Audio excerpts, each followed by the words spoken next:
¿Qué tal? Muy buenos días. Bienvenidas y bienvenidos. Yo soy Mariana Escobedo y esto es Agenda y Contexto.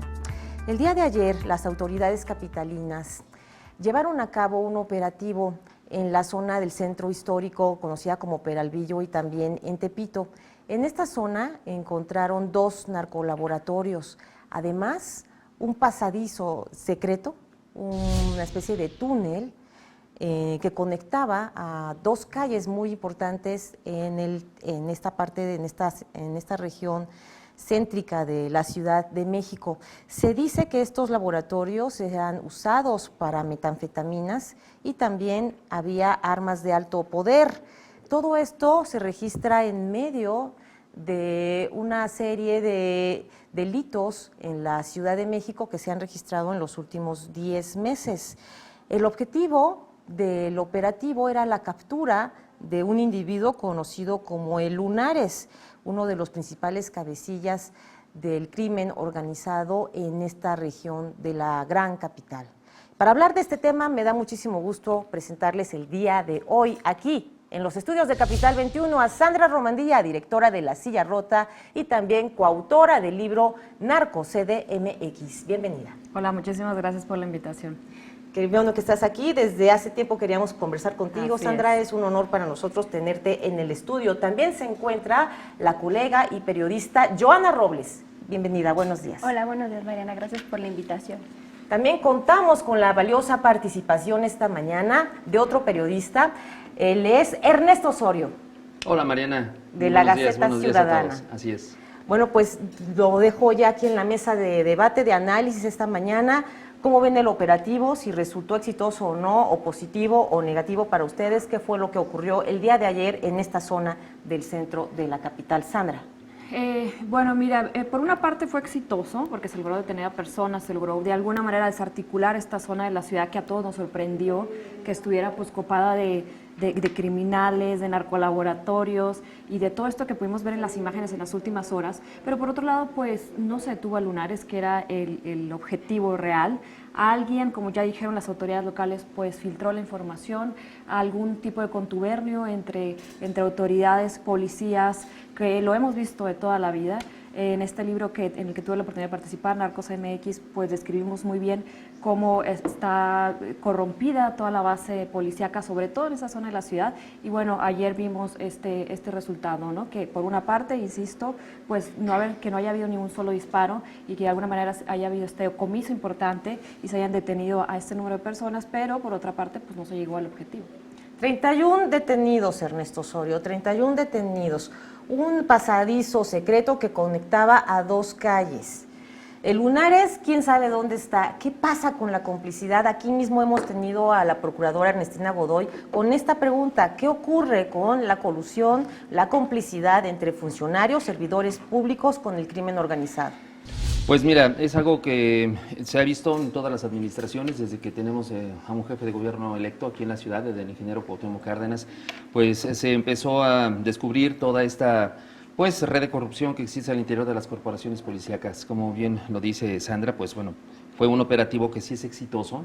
No hay que dejarle de reconocer al licenciado García Harfuch, que es el primer gran golpe que da, con pocos días, menos de un mes al frente de la Secretaría de Seguridad Ciudadana, pero esto era un proyecto que ya tenía, una investigación que ya tenían desde que incluso él llegó a la Policía de Investigación en la Procuraduría Capitalina. Pero a pesar de que es muy exitoso y que sí parece ser muy sorprendente, no es algo nuevo. En todos los gobiernos que ha habido en esta ciudad, siempre ha habido, al año siguiente, curiosamente, al año siguiente en que llega un jefe de gobierno, siempre hay un golpe dentro del barrio de Tepito. Y te voy a comentar algunas cosas, algunos datos que tenemos acá. Desde 1999 los reporteros de Proceso Miguel Cabildo y Raúl Monge documentaron en una investigación en esa revista el reportaje Las mafias impunes, Tepito, territorio libre, paraíso fiscal. Desde aquel entonces se hablaba ya de los predios de Tenochtitlan y de Jesús Carranza. Ahí, ¿qué era lo que encontraban? Túneles por donde sacaban droga, armas y mercancía de todo tipo. Estamos hablando de 1999. En el 2001, un año después de que, al año siguiente en que llega Andrés Manuel López Obrador, hay un operativo dentro del barrio de Tepito. 4 viviendas de la calle de Tenochtitlan número 40, se detuvo a 5 narcotraficantes, se decomisaron motocicletas, cocaína, armas, cartuchos útiles, 2.066 pastillas psicotrópicas, así como básculas y equipo electrónico. Después, en el 2007, al año siguiente de que llega Marcelo Ebrard, pues el gran operativo de la Fortaleza, ¿no? Eso que se hizo en la calle de Tenochtitlan número 40 y Jesús Carranza 33. Ayer vamos otra vez que son las calles de Tenochtitlan y Jesús Carranza. Que estamos hablando que es una situación cíclica, que si desde 1999 existían estas condiciones, esta estructura del crimen al interior del barrio de Tepito, pues pasaron las administraciones, los jefes de policía y nunca se desmanteló nada. Fueron como que golpes muy espectaculares, pero no se llegó a romper nada. ¿Y todo por qué? Por lo que señalaban ustedes, ¿no? Esta red de complicidades que hay con las autoridades capitalinas. Yo espero que el maestro García Harfuch realmente realice una investigación y empiecen desde quien fue su antecesor. Estuvo Jesús Horta desde diciembre. Si él estaba enterado de esta situación, tendría que haberlo reportado. No sabemos si hubo denuncias ante la Contraloría, ante la Procuraduría. Yo creo que es importante empezar a rastrear esas investigaciones y que no se queden como estos grandes golpes que ha habido en el pasado, solamente en una nota de periódico, ¿no? Claro, bueno, además la propia doctora Claudia Sheinbaum, la propia jefa de gobierno, reconoció que sí hubo complicidad. Ella misma lo dijo en sus declaraciones, Joana. Sí, justamente, bueno, me gustaría, justamente comparto este análisis. Fue un operativo exitoso en el sentido de que sí llegan al centro donde desmantelan, descubren estos 2 narcolaboratorios, les decomisan una gran cantidad importante de droga y de armas, inclusive, y de dinero en efectivo, ¿no? Pero al final, pues sabemos que la estructura de los cárteles que operan en Tepito es mucho mayor y que, como cualquier cártel, les quitan algo, pero finalmente siguen operando porque tienen pues todo el aparato, ¿no? O sea, son mucho más grandes que este golpe. Y en el caso de y finalmente se les escapó el Lunares, ¿no? Ese es el tema. En este caso de la complicidad, creo que García Harfuch ya lo sabía desde que estaba, tenía esta presunción desde que llegó a la policía de investigación, porque todos los operativos que él empezó a realizar desde las labores de inteligencia, realmente ya no se filtraba información como ocurría en otros operativos, o por ejemplo en casos emblemáticos como el caso de Arts, ¿no? Él llevó a cabo la investigación, entonces él realmente ya no se filtraba, o sea, tú ya no sabías, tú ya te enterabas casi al momento de la conferencia de prensa que habían detenido a tal, entonces yo creo que desde ahí, que estaba en esa instancia, y ahora que llega, él ya trae muy claro que tiene a alguien dentro que está dando los pitazos, y es importante, creo, tiene el respaldo de la jefa de gobierno, el respaldo político para que él vaya y haga todas estas investigaciones. ¿Se sabrá, Sandra, conociendo a la policía misma, conociendo los casos de corrupción, se sabrá quién está infiltrado en algún momento? Tú como periodista, ¿valoras eso ahora con Claudia Sheinbaum al frente de la jefatura de gobierno? Yo lo veo muy difícil, la verdad. Tendría que ser como algo histórico porque hay muy pocos mandos policíacos de la ciudad procesados por complicidad, procesados por corrupción. Son muy pocos. Lo vimos en su momento cuando fue en la administración pasada la detención del operativo en Tláhuac, contra el cártel de Tláhuac, donde pues ahí se reveló que había una complicidad muy evidente y hubo algunos casos que se procesaron, pero son muy pocos los que se procesan en la ciudad. También en este libro Narcos MX describimos que aunque haya elementos y en las carpetas de investigación, por ejemplo, platicamos de un episodio en el que se montó un operativo para ir por el Tortas, que es un líder de la Unión, y justo cuando se iba a realizar el operativo, los mandos se reportaban enfermos. A pesar de eso, a pesar de que están informes, a pesar de que están carpetas de investigación, a pesar de que están los reportes policíacos, no hay una investigación contra estos mandos, a pesar de, insisto, de ser tan evidente la corrupción. Entonces, tendría que haber un cambio demasiado fuerte, evidente, enérgico, para que en esa administración realmente se pudiera dar con los que están pasando esta información. Ernesto, a ver, entonces tu tesis central de Ernesto, compañeras, es que él nos está diciendo que este operativo ya estaba programado y que está programado incluso hasta de manera periódica, de acuerdo con tus estadísticas. Te fuiste hasta 1999 para explicarnos y sacaste de la hemeroteca este dato muy importante. Ya los periodistas habían reportado esos predios, los mismos predios, en conflicto. Ya se habían reportado en la revista Proceso. estos predios que existían y además con las características que ayer vimos, es decir, sirven para el trasiego de drogas, son usadas por el crimen organizado, tienen pasadizos secretos y además están en el corazón de Tepito. Tepito está rodeado de decenas y de cientos de puestos ambulantes que con el paso del tiempo comenzaron pues con el ingreso de la fayuca en los años 70. Para quienes son millennials, pues la década de los 70 en México significó la apertura de muchísimos aparatos estadounidenses y de manufactura extranjera. Y ahí precisamente pues es el corazón también de la alcaldía Cuauhtémoc. Yo podría atreverme a decir esto porque son miles de puestos ambulantes los que enriquecen económicamente esta zona. Si ya se sabía, Ernesto Osorio, las características de los predios, 1999, ¿por qué hasta ahora están justamente interviniendo y pescando a estas personas que son líderes de estas cabecillas y estos capos de la Ciudad de México? ¿Por qué hasta ahora lo están haciendo y bajo qué condiciones? Entonces, ¿tú no visualizas definitivamente que también lleguemos a saber quién está infiltrado en la Procuraduría? No. ¿Y en la Secretaría de Seguridad Ciudadana? No, por supuesto que no, digo, es como, coincido con lo que dice Sandra, están demasiado arraigadas todas estas complicidades como para que alguien pueda salir y hablar. Es muy peligroso, no creo que nadie lo hiciera. Y déjame darte otro dato, cuánto García Harfuch estaba al frente de la Agencia de Investigación Criminal en la Policía Federal, días antes fue responsable de encabezar operativos de captura para los líderes de los grupos de la Unión Tepito, Fuerza Antunión y Cártel de Jalisco Nueva Generación aquí en la Ciudad de México. O sea que estamos hablando que desde la administración pasada García Harfuch ya traía el ojo puesto en Tepito. Pero insisto, son los mismos datos, las mismas calles, los mismos establecimientos, las mismas redes. Se dice que se trafica con armas, se dice que se mezcla una gran cantidad de drogas. Hay un elemento novedoso que ahora salen con el tema de la santería, esos altares, incluso algunos testimonios, cráneos, ¿no? Que dicen que había hasta sacrificios humanos en las vecindades. Para quienes hemos caminado el barrio de Tepito, créeme, Mariana, cualquiera de estas cosas no nos sorprenderían, porque eso se ve desde la botica, desde la miscelánea. Hay mucha gente que vive allí que tiene muchas de estas creencias muy arraigadas. Ahí la Santa Muerte pues asentó pues sus reales y no sería raro pues que siguiéramos encontrando cosas que sorprendieran, pero difícilmente creo que este operativo va a poder desmantelar toda una red de crimen organizado en la Ciudad de México. Es imposible. Ahora, obvio es, y en términos políticos, viéndolo desde la perspectiva política, pues es un buen golpe que llega en el momento oportuno, justamente cuando estamos todavía comentando entre la familia, entre colegas, qué fue lo que pasó en Culiacán.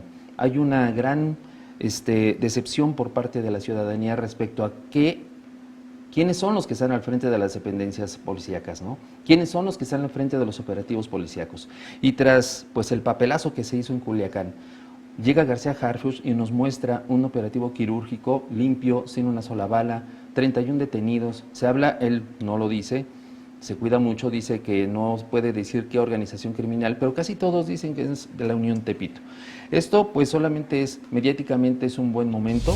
Llega para la jefa de gobierno también en un momento muy importante porque ella está a punto de dar su informe y después de los tropiezos que habían venido dando en materia de seguridad pública, pues García Harfuch se estrena así. Yo insisto, ojalá no sea solamente el espectáculo mediático que nos dieron el día de ayer, sino que realmente se trate de una investigación y realmente puedan llegar a encontrar esas complicidades que hay y denunciarlas abiertamente, que se diga quiénes son, para que sepamos por qué es que se está dando. Yo creo que después de los resultados de ese operativo vamos a poder ver si es que la violencia realmente se reduce aquí en la Ciudad de México. Joana, ¿cómo lo ves? Como dice Ernesto Osorio, ¿crees que se llegue al final de las investigaciones con un detenido por infiltración y por, sobre todo, complicidad directa, sí, claro, ¿no? Es decir, a ver, ahí te va Luneres, cuidado, te van a llegar todo el equipo de García Harfuch, aguas. O sea, ¿cómo operan estos criminales, no? Pues justamente esa es la pregunta, es la duda. Yo lo veo igual que ellos complicado. Digo, normalmente lo que ocurre cuando se da una situación así o hay denuncias de infiltrados, lo único que hacen es cambiar, o sea, mandan a la congeladora las investigaciones o cambian a los mandos, ¿no? Que fue lo que pasó en Tláhuac, que nada más cambiaron a los fiscales.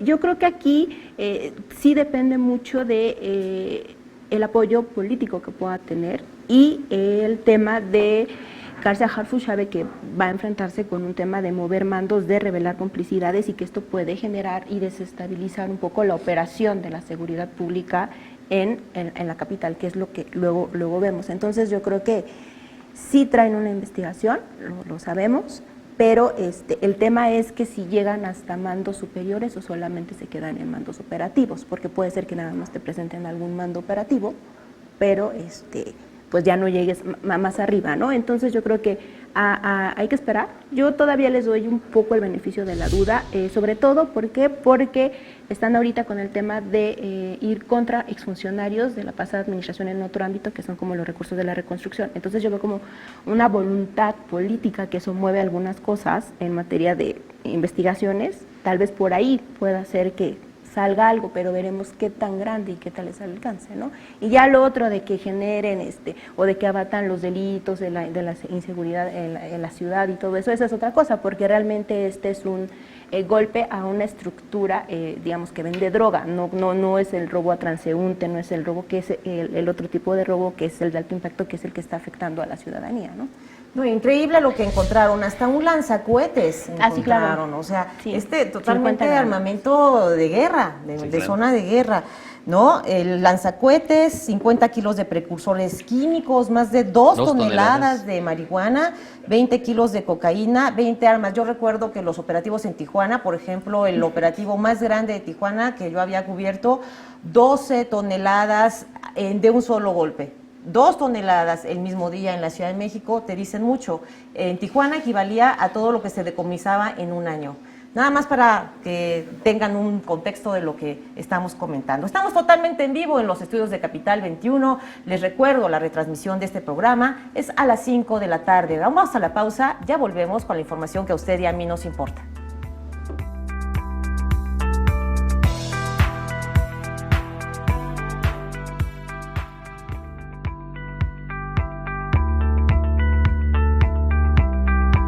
Ya estamos de vuelta en Agenda y Contexto. El tema en la mesa, el operativo que se llevó a cabo en Tepito y en Peralvillo. Sandra Romandía. Sí, comentábamos ahorita, bueno, durante el corte, que hay un antecedente antes de esto que ocurrió ayer, que fue el 10 de septiembre pasado. Hubo un operativo también ahí en Tepito en el que se comisó una cantidad similar de marihuana, sobre todo.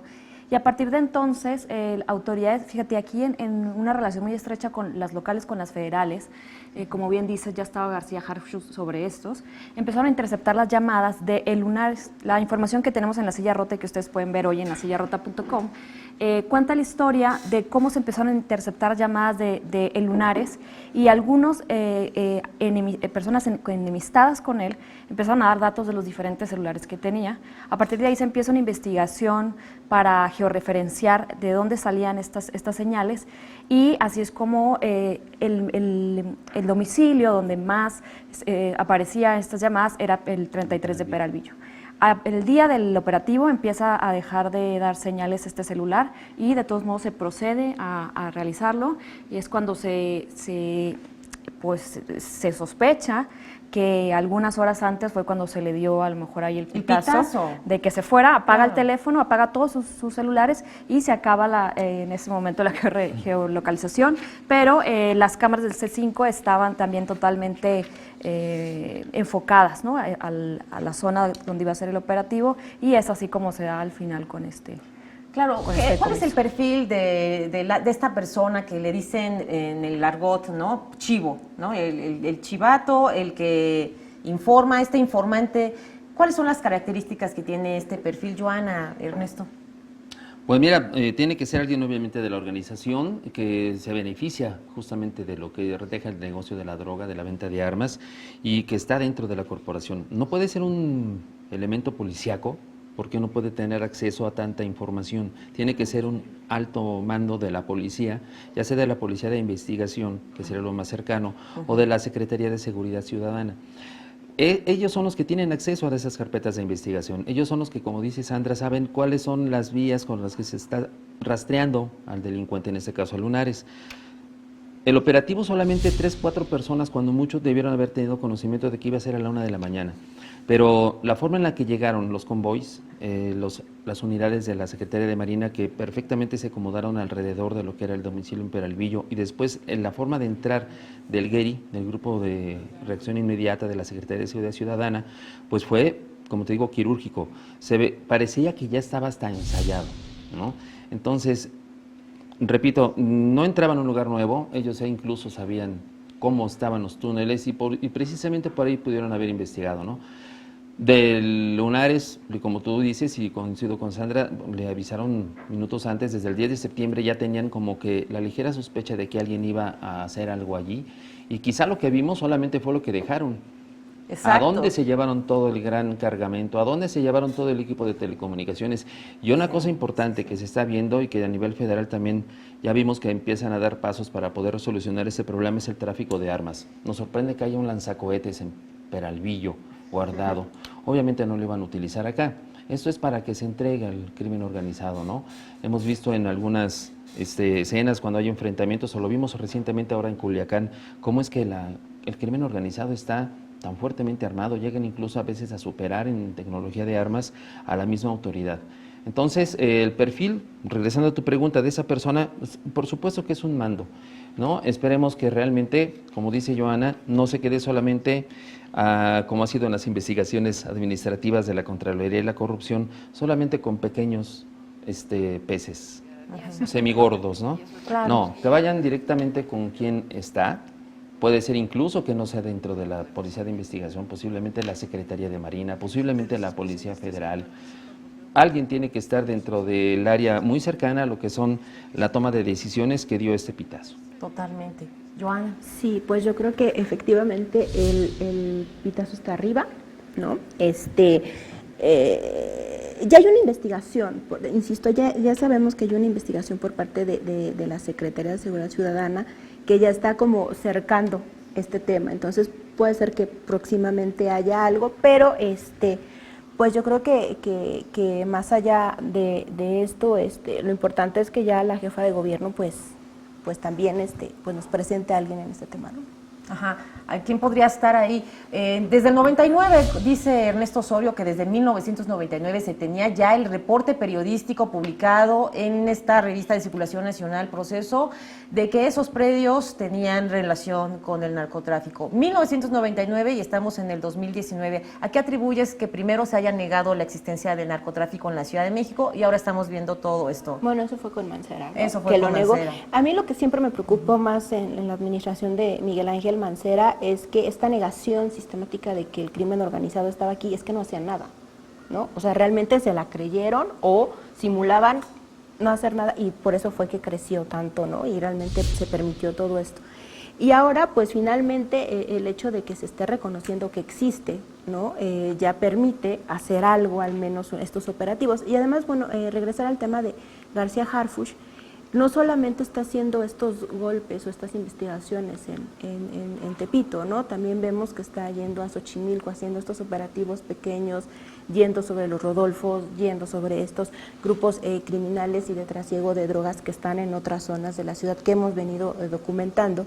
Entonces, parece que ahí va, ¿no? Este tema, y además él está trabajando, yo digo, tanto se nota que no confía en mucho de su equipo de inteligencia, que se ve que se apoya más en la Marina, ¿no? Digo, ayer los elementos de la Marina eran pues 137, 147, ¿no? Entonces, realmente siento que está haciendo esa separación y pues y creo que sí, y él ya, como justamente decía, él ya traía desde que estaba en la Agencia de Investigación Criminal, pues ya venía sobre el torta, sobre el jamón, o sea, él ya trae como muy claro quiénes son los capos y viene sobre ellos, ¿no? Es lo que estamos viendo. Vamos a ver si toda la estructura y esto le permite. Y también a mí lo que me preocupa es si esto va a desatar violencia. ¿Qué va a pasar ahora? ¿Cuál va a ser la reacción de estos carteles que, como sabemos, pues tienen armamento, están organizados, tienen vínculos con el gobierno, con estas personas que les dan los pitazos? O sea, ¿qué va a pasar? O sea, ya fue un gran operativo y ahora ¿qué sigue? Claro, ¿Estamos preparados? ¿Tienen algún pronóstico de lo que pueda ocurrir? Híjole, No, pues la verdad no. Lo que sí es que el Lunares, la información que nosotros tenemos y que hemos publicado también, sería un aliado de la Unión, sería un personaje que tiene tiempo instalado y que ha tenido la capacidad estratégica de comprar droga, distribuirla, tener vendedores, también fabricarla en estos pequeños narcolaboratorios y que pagaba una cuota a la Unión.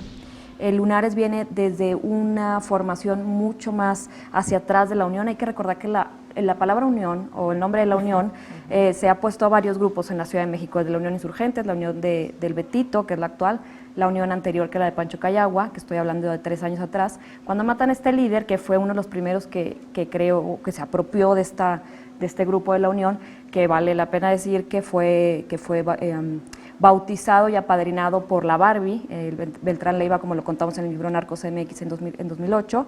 A partir de ahí nace la Unión y luego va cambiando de líderes y le ponen la Unión del B, la Unión de Insurgentes, la Unión de no sé qué. El Lunares pertenecía realmente a otra unión anterior, en la que cuando matan a su líder Pancho Cayagua, él lo que hace es decir, bueno, me la voy a llevar bien con ustedes, que es el Betito, el Tortas y los demás, y les voy a estar pagando una cuota muy grande por mantener una base operativa. Eso es lo que relatan los informes de inteligencia. Por eso quizá no se ha dado bien clara la información si era la Unión de Tepito o no, porque aparte está como ya difuso. La palabra unión se utiliza muchísimo y todos sabemos que nació en Tepito, eso es verdad, y que sus líderes están en Tepito aunque hayan venido de diferentes grupos.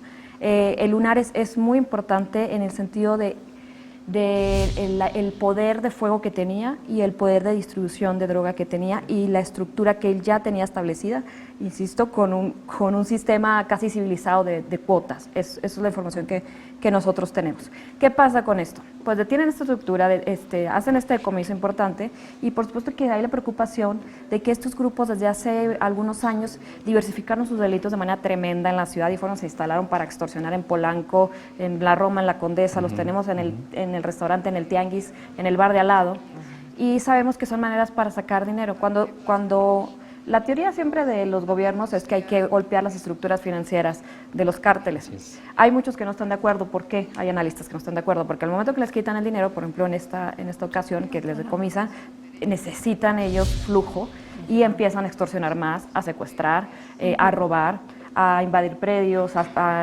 ya tienen un negocio en la trata de personas, a meterse más en el negocio para poder nivelar sus pérdidas. Eso es lo que algunos analistas refieren y el pronóstico, no quiero ser tan pesimista y decir que eso es lo que va a ocurrir, pero por supuesto que es uno de los riesgos, ¿no? Es un escenario finalmente, es uno de los escenarios. Estamos hablando de escenarios. Es importante también comprender, ya vimos la reacción en Sinaloa y por supuesto que hay antecedentes que nos hacen pensar que vendría una reacción en cadena. Ernesto. Yo pienso que sí, pero no dudo que vaya a haber un baño de sangre, ¿no? Después de lo que hubo de esa detención. Efectivamente, yo coincido con Sandra, es un golpe que se da de su estructura financiera y más bien estaremos pendientes de ver qué es lo que sucede con lo que es los delitos que se han venido incrementando, sobre todo en lo que es el primer cuadro, ¿no? La extorsión, el cobro de derecho de piso, ya vemos que ya las mismas organizaciones de comerciantes informales que antes estaban en complicidad con esas organizaciones, ya empiezan incluso a marcar su distancia. Ha habido 3, 4 líderes, importantes líderes del comercio informal que fueron asesinados justamente por no pagar el derecho de piso. ¿Qué es lo que va a venir? Eso, se van a incrementar las extorsiones porque le dieron un golpe a lo que es la estructura financiera de esa organización criminal. Pero no va a haber una disputa por territorios, no vino otro cártel a hacer este operativo, ni tampoco fue una información que se haya pasado a la autoridad. Fue una operación de la autoridad para poder desaparecer a esta organización y tratar de inhibir los delitos. Quizá vaya a escasarse un poco durante esos días el mercado del narcomenudeo, pero hay que ver cómo reaccionan las demás organizaciones criminales, qué es lo que va a pasar con el cártel de Tláhuac, otras células del crimen organizado que pueda haber aquí en la ciudad, cómo es que reaccionarán luego de este golpe que se da a una organización criminal y también cómo se van a proteger, ¿no? Hay que ver cómo es que ellos van a blindar y reforzar su seguridad. Por lo pronto, en los próximos días, ¿qué es lo que vamos a ver?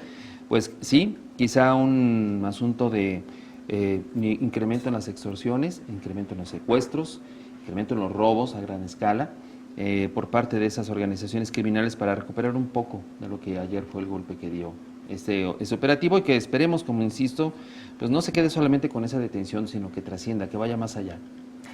Así es, vámonos con una reflexión a la pausa. Estamos hablando de los narcotúneles, lanzacohetes, además drogas, armas y por supuesto todo lo que fue hallado en Peralvillo y en Tepito. Estamos en vivo aquí en los estudios de Capital 21, ya volvemos.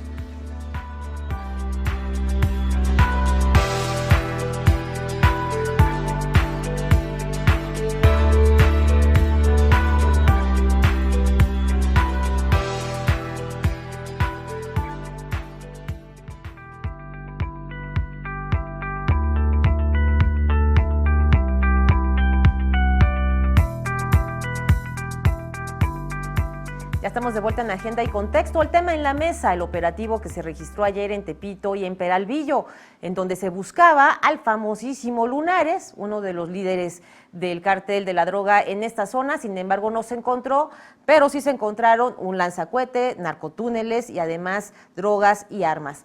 Ernesto Osorio. Lo que comentábamos ahorita en este corte es, pues qué curioso saber cómo es que con el pasar de los meses se van uno dando cuenta o enterando de cómo fue que la jefa de gobierno integró su gabinete. Acá tenemos información que nos llegó de un círculo muy cercano a la jefa de gobierno, en que en el mes de diciembre, cuando se estaba decidiendo por parte de Claudia Sheinbaum quién iba a formar parte de su equipo de trabajo, alguien le sugirió desde entonces el nombre de Omar García Harfuch. Fíjate, vamos a hablar de este tema y aprovechamos que estamos en vivo porque vamos a hacer un enlace con información relacionada que se ha emanado de la Jefatura de Gobierno a cargo de Claudia Sheinbaum Pardo. Ella ofreció una rueda de prensa con la secretaria de Gobierno, Rosa Isela Rodríguez, para anunciar a los especialistas en derechos humanos que van a participar en la elaboración del marco de actuación en materia del derecho al libre tránsito y a la libre expresión. Escuchemos lo que dice Rosa Isela Rodríguez. Nacheli Ramírez Hernández, el padre Miguel Concha, cofundador y presidente del Centro de Derechos Humanos Fray Francisco de Vitoria. Carlos Cruz, director de Cauce Ciudadano, trabaja con población en calle, con jóvenes, adicciones y población penitenciaria.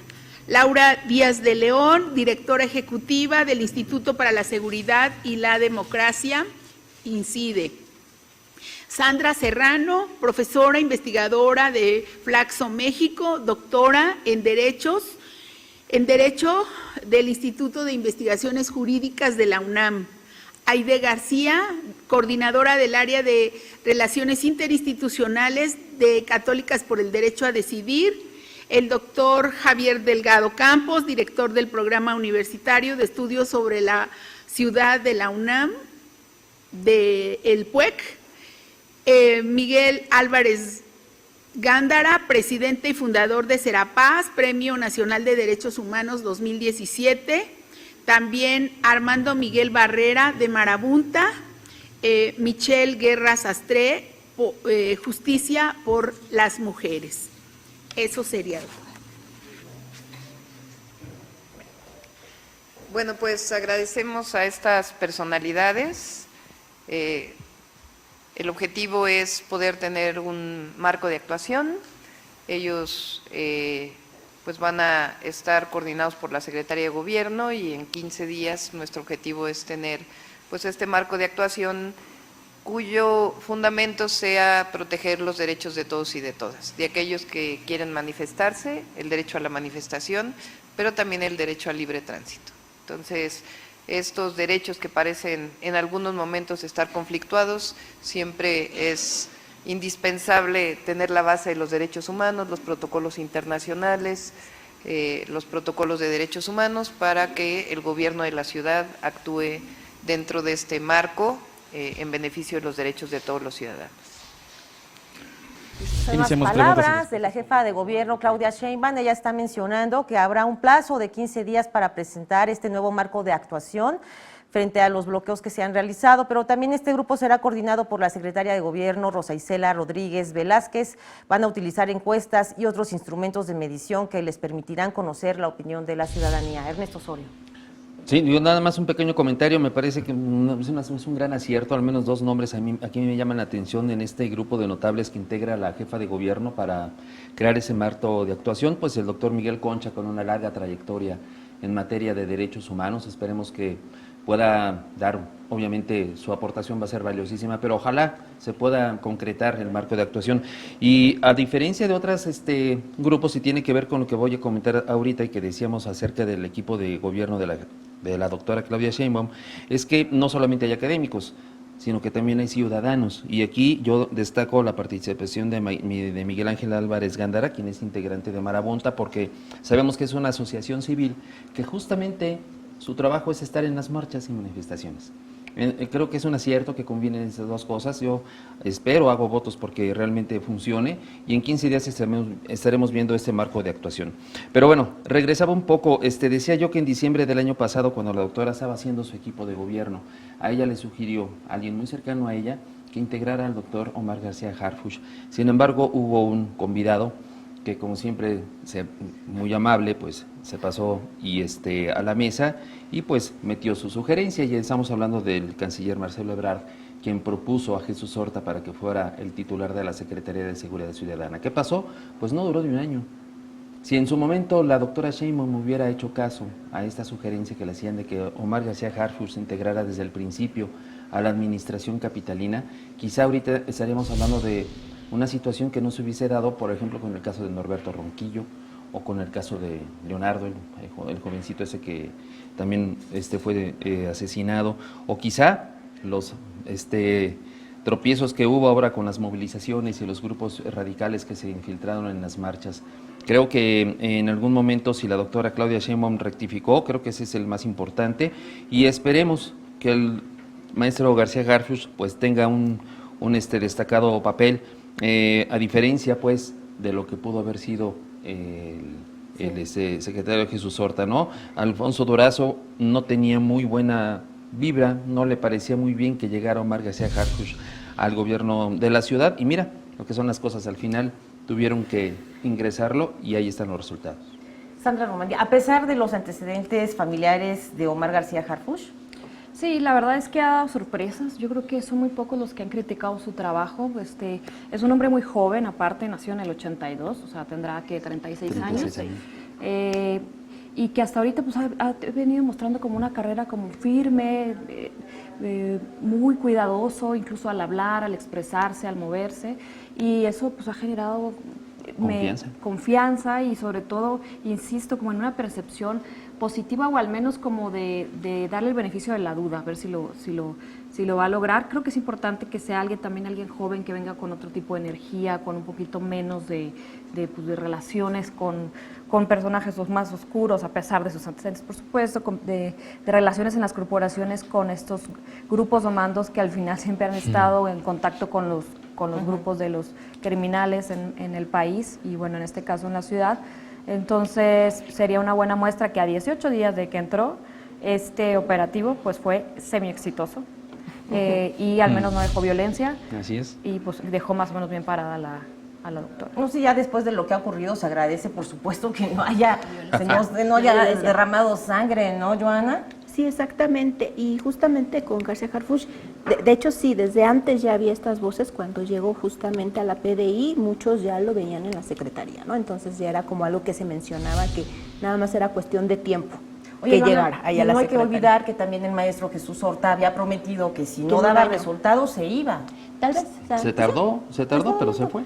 Finalmente Jesús Horta, dentro del equipo de gobierno y líderes te comentan que pues era un buen administrador, sí, ¿no? Pero no tenía este perfil que tiene García Harfuch, que ahora te destacan es policía, o sea, es un jefe policíaco. Y de hecho, platicando con gente del gobierno te dicen, acuérdate hace cuánto no había un jefe, un policía, alguien de la carrera de formación policial al frente de la Secretaría. Y es cierto, recordamos muchos que tienen aspiraciones políticas y que llegan ahí, ¿no? Entonces eso lo destacaban, decían, bueno, hay que darle el beneficio de la duda, veamos si así nos da resultados. Y a mí me llamó mucho la atención cuando fue a comparecer al Congreso de la Ciudad, que cuando él hablaba y reconocía que efectivamente la seguridad no se ha resuelto, que es un tema y que él no va a achacar nada al pasado y que él se va a hacer responsable, lo aplaudían. Digo, finalmente los diputados y todo, bueno, eso puede ser predecible, pero los mandos policíacos que lo acompañaban se levantaban Y a mí me llama mucho la atención, yo no recuerdo eso. Entonces, no sé, al interior como que empieza a tener, me imagino que estos golpes o este tema de que sea alguien, un policía al frente esté como Asumió ya el liderazgo y además totalmente, se le respeta, ¿no? Exacto, creo que por ahí se está dando un tema. Hay confianza, pero como todos, hay que esperar, ¿no? Siempre hay un heaven, siempre hay algo Siempre que... hay un caso. Siempre hay un caso que los pone ahí y les simbra, ¿no? Entonces vamos a ver cómo está. Y él lo sabe, ¿eh? Él lo ha dicho, que viene a dar, o sea, viene por detenciones. O sea, él dijo, mis resultados son detenciones. Entonces yo sí creo que va a seguir con esta tónica de estos operativos. Claro, bueno, hay algo que ocurre cuando se registra un operativo fallido o cuando un operativo tiene resultados negativos. La pregunta inevitable que surge es ¿cuál va a ser el siguiente y cómo nos va a ir? Y si es que se vuelve a registrar una falla, en este caso Sandra Romandía, es el riesgo, por ejemplo, después de la elección de Culiacán, que es el riesgo que se corre ahora en cada operativo de si va a ser o no realizado de una manera limpia, como tú lo dijiste, Ernesto Osorio, de una manera quirúrgica, que ya estaba programado. Nos estás revelando, digamos, en esta mesa, que este tipo de operativos ya se programan con anticipación y que lo iba a hacer él o Jesús Horta. Así es. Sí, desde el que estaba al frente de la Policía de Investigación sabía que tenía que actuar con la Secretaría de Seguridad Ciudadana. Afortunadamente ahora se hizo cargo de las dos, ¿no? Porque quien dejó en la Policía de Investigación de la Procuraduría es parte de su equipo.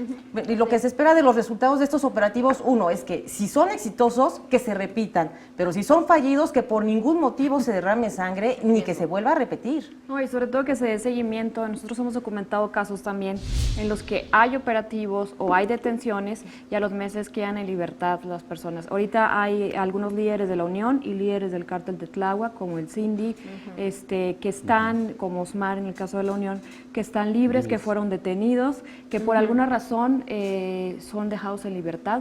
Algunas veces alegan fallas en el proceso, que es el coco, yo creo, ahorita para los mexicanos, porque nos emocionamos de que hay detenciones de líderes importantes y al final los vemos libres por fallas en el proceso o por situaciones no claras, ¿no? En el caso de un personaje en Tepito, por ejemplo, después argumentaron que la cocaína estaba demasiado rebajada con bicarbonato de sodio como para procesarlo por el delito que se le había detenido, entonces quedó en libertad. Entonces, ¿qué pasa? A mí me parece muy importante también después de este operativo que no los periodistas, que al final es nuestra tarea, que nos demos demos el seguimiento y en un año no digamos, bueno, de los 31 detenidos queda uno detenido y 30 están ahorita en libertad porque no les pudieron comprobar nada. Entonces, eso me parece a mí una de las cosas más importantes después de este operativo. Es que es lógico, los 31 detenidos no significa que todos sean o estén involucrados en el negocio, simplemente fueron detenidos en el lugar. Pero siempre se detienen a personas que van pasando también o a alguien que no tiene relación. No sabemos cómo ocurrió la detención. Lo que sí vimos es que fue impresionante el despliegue policíaco. ¿Cuántos policías? Más de 600 elementos. 600, decían que 800. Eran 800 en general, 600 de la Policía Capitalina y como 150 de la Marina. Sí, entonces, y también Fuerza como Numérica, 50 de la PDI. Creo que sí demostraron su músculo en este sentido, ¿no, Joana? Sí, fue exactamente, fue un operativo quirúrgico que ya lo traía García Harfuch, inclusive creo que ya sabía por ahí hay una versión de que ya sabía que habían dado el pitazo y dijo, vamos, o sea, como que dijo antes de que se me vaya o unos segundos, así, o sea, lo que mencionas, o sea, ya sé, y ese es el tema, ¿no? Pero coincido con Sandra, creo que lo importante es que se trabaje también con la Procuraduría o con la Procuraduría Federal para realmente armar bien los casos y que no se vayan, o sea, el caso del Cindy sí fue terrible, o sea, es un superoperativo, lo apañan, sabemos, y ya está libre, ¿no? ¿Y dónde está? Porque no hay seguimiento, ya se fue. Claro, entonces, no sé dónde esté. O golpe mediático o un operativo positivo. ¿No?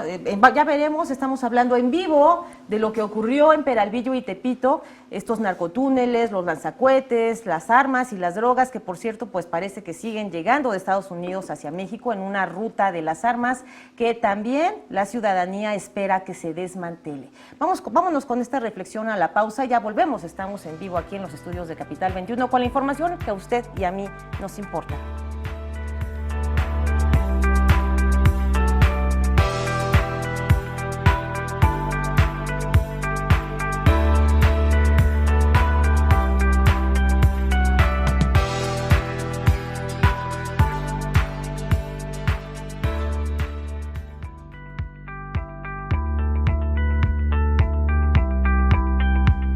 Ya estamos de vuelta y hablamos entre cortes también de operativos del pasado que sonaban o parecían como un montaje, algunos sacados de producciones que entre colegas, entre periodistas decíamos, ahora sí la produjeron, es decir, habían metido hasta producción en montajes que se derivaron de algunos operativos que bien ya lo mencionan algunas series de televisión e involucran, por ejemplo, a Genaro García Luna en este tipo de operativos que más bien parecían montajes armados, muy bien armados, para simular una lucha contra el narcotráfico.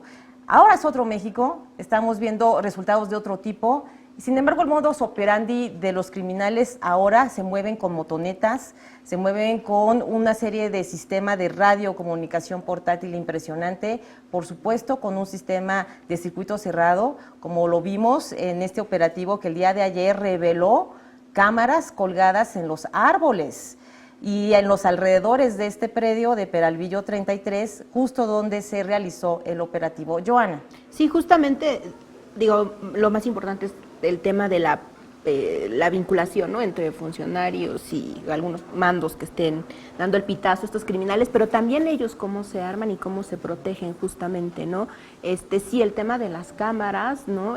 Nos comentan que en los árboles ahí están conectadas, tienen su circuito cerrado, también los halcones, ¿no?, que son los que vigilan las entradas y que, bueno, los propios vecinos, la gente que vive ahí, pues te comenta, ¿no?, que finalmente, pues tú sabes que por ahí ni te metes porque está complicado, y también los propios vecinos, ¿no?, que viven en algunas vecindades, aun cuando sabemos que las vecindades pues las adaptan. Por ejemplo, aquí en Peralvillo 33 era de 2 niveles, ¿no?, realmente no vivía nadie, eran pues los narcolaboratorios. Y hay personas que todavía viven ahí y pues son de cierta manera cómplices, pero además en el tema de las motonetas, como te comentaba, es algo que ya se sabe, toda la vida la han estado utilizando, y por más regulaciones vienen administraciones, alcaldías, legislaturas, jefes de gobierno, no pasa nada con ellos. Lo único que hacen, que yo recuerde como medida, es hacer operativos, una revisión de motonetas a las entradas y ya. Y es momentáneo, ¿no? Y detenciones, hemos reportado también que en estos operativos, cuando han detenido a personas, algunas han sido detenidas, han sido arrestadas de manera arbitraria, sin haber sido encontradas en flagrancia, y luego se descubren casos de personas inocentes que fueron también detenidas y que iban transitando en esa zona. Ernesto, ¿cómo ves estas características con las que operaba este cártel liderado por el Lunares? Mira, estamos hablando de que solamente evoluciona. Esto, y lo traigo de nuevo a colación, desde 1999 se sabía. Acá tengo, por ejemplo, el dato que documentó esa investigación de proceso.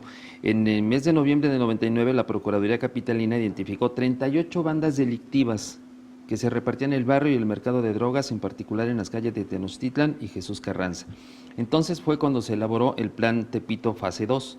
Al frente estaba el procurador José Luis Romero Ángel, quien realizó un recorrido por las vecindades y se dio cuenta de un sistema sofisticado de intercomunicación entre inquilinos y comerciantes, que hacían imposible la persecución y detención de cualquier delincuente que se metía ahí.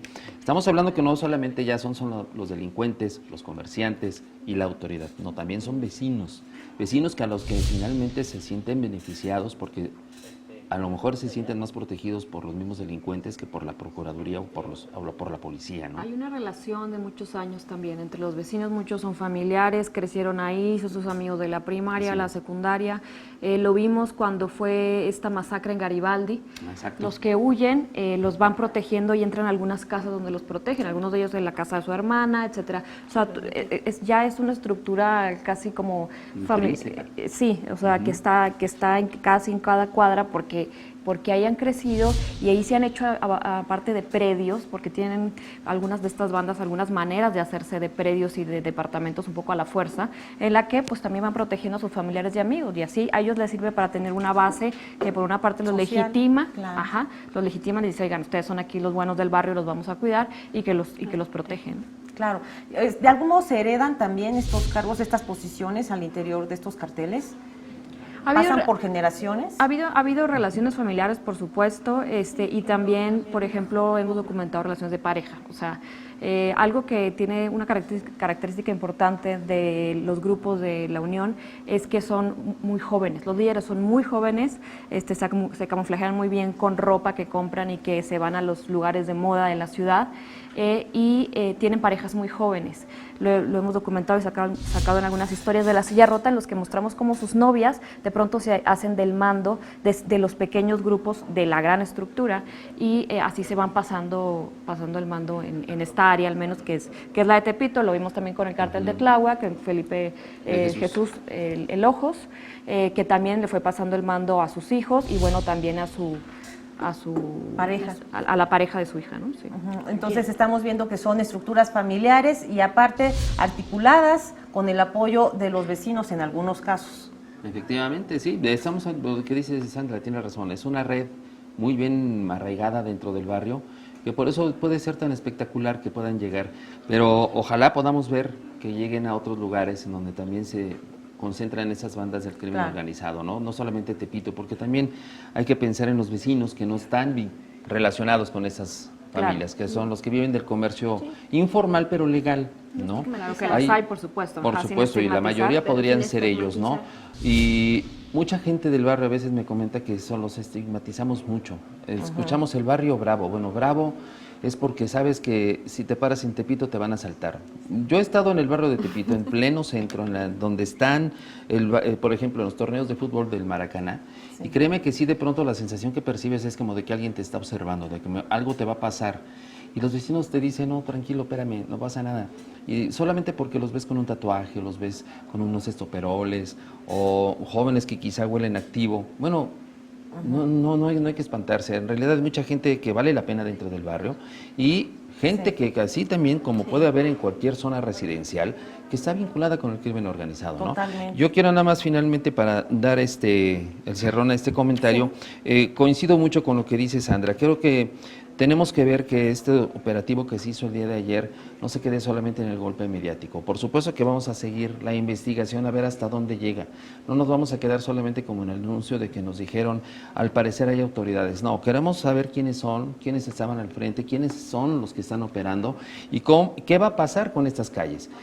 Lamentablemente, cuando entró el gran operativo de la Fortaleza en el 2007, ¿qué fue lo que sucedió? Se iba a hacer un centro social, efectivamente, se levantó ahí una gran casa para poder ofrecer programas sociales, y pues si vamos a visitarlo, ayer me dio una vuelta, está abandonado, o sea, un predio en el que se supone que iban a impulsar para que los jóvenes tuvieran un espacio para el aprendizaje de oficios, terminar su prepa o lo que sea, está abandonado. Son proyectos lamentablemente políticos que se termina el sexenio y no se siguen hacia adelante. Bueno, un minuto para despedir. Joana, tu comentario final. Al final, justamente dos cosas. Uno, en el tema de Tepito, ya lo decía Ernesto, parece que está programado, pero el tema parece que hacer un golpe en Tepito es un golpe de legitimidad para una administración de la Ciudad de México. Entonces hay que tomar mucho en cuenta esto.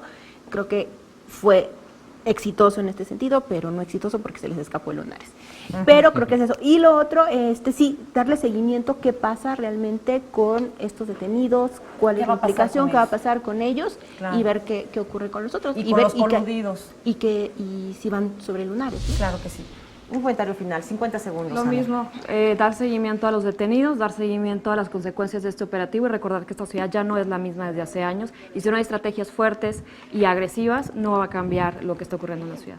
Claro, sobre todo también hay que valorar alguna propuesta de la izquierda, de la vieja izquierda, en otro tema, que eso da también para otro tema y para otra mesa, sobre la importancia de la legalización de todas las sustancias clasificadas como drogas. Eso ya lo tendríamos después, que les parece un compromiso con ustedes para venir en una siguiente mesa. ¿Sale? Sandra Romandía, ha sido un gusto conocerte. Muchas gracias por la invitación. Gracias. Ernesto Osorio, igualmente ha sido un gusto platicar contigo. Gracias. Joana, siempre tenemos aquí las puertas abiertas para ustedes. Pues bueno, no queda más que darles las gracias a nuestros invitados. Sandra Romandía, directora de La Silla Rota, periodista también, coautora de Narco CDMX. Ernesto Osorio, periodista, también muchas gracias por tu valiosa participación. Y a Joana Robles, nuestra colega también, muchísimas gracias por tu valiosa presencia. Hemos acabado con este tema sobre el operativo que se registró en Tepito y en Peralvillo el día de ayer. ¿Qué fue lo que ocurrió? ¿Qué va a ocurrir ahora? De todo esto hablamos en vivo. No se pierda la retransmisión de este programa a las 5 de la tarde. Yo los espero de lunes a viernes a partir de las 10 de la mañana. Soy Mariana Escobedo.